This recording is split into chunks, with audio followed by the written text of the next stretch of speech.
बसंत साहित्य उत्सव 2024 से 8वीं साहित्य विरासत यात्रा का आयोजन बिहार शरीफ के हिरण्य पर्वत पर किया गया। इस बसंत साहित्य उत्सव से एक खूबसूरत नगमा उठाकर आप लोगों के लिए लाया हूँ।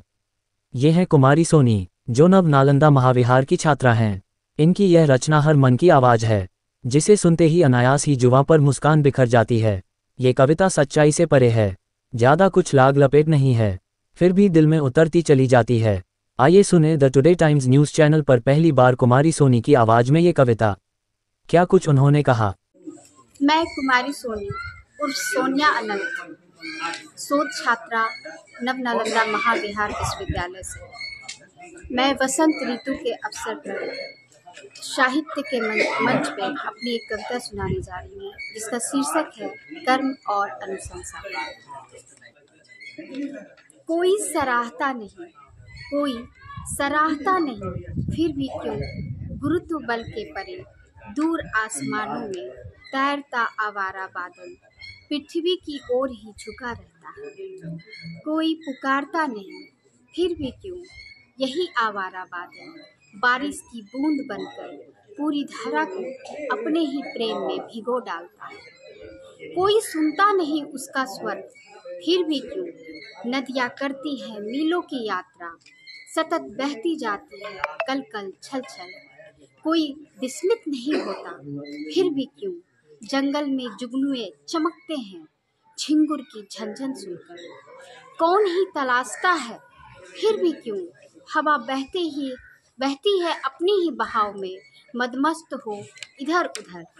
कौन ही सुनता है, फिर भी क्यों जंगल में अनेकों पंछी चहकते हैं निमग्न होकर। किसी को ज्ञात नहीं होता वो जीवन, कोई नहीं होता वहाँ जो प्रकृति का वंदन करे, उस दिव्य चेतना को अनुभूत करे, हर्षाए और अभिनंदन करे। फिर भी क्या ये संभव है कि कोयल ना कूके या हवा प्राण ना फूके, फूल ना खिले वीरानों में भी उसी लावण्यता से, तितलियां ना मचले उसी तारुण्यता में।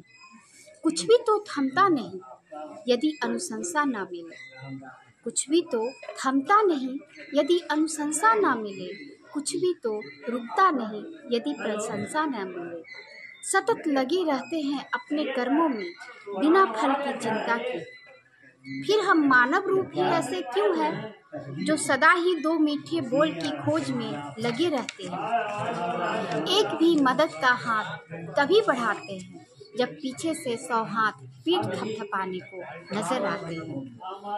एक तिनका भी किसी को देते हैं तो दानवीर कर्ण की उपाधि चाहते हैं, और प्रेम के प्रतिफल में प्रेम ना मिले तो वही प्रेम हिंसा, निराशा और घृणा में बदल जाता है।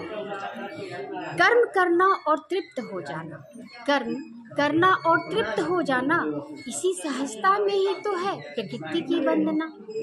ऐसा ना कर दूसरों के मनोभावों पर खुद को जिलाए तो क्या लाभ, ऐसे में जग भी जीत जाए तो क्या लाभ, ऐसे में जग भी जीत जाए तो क्या लाभ।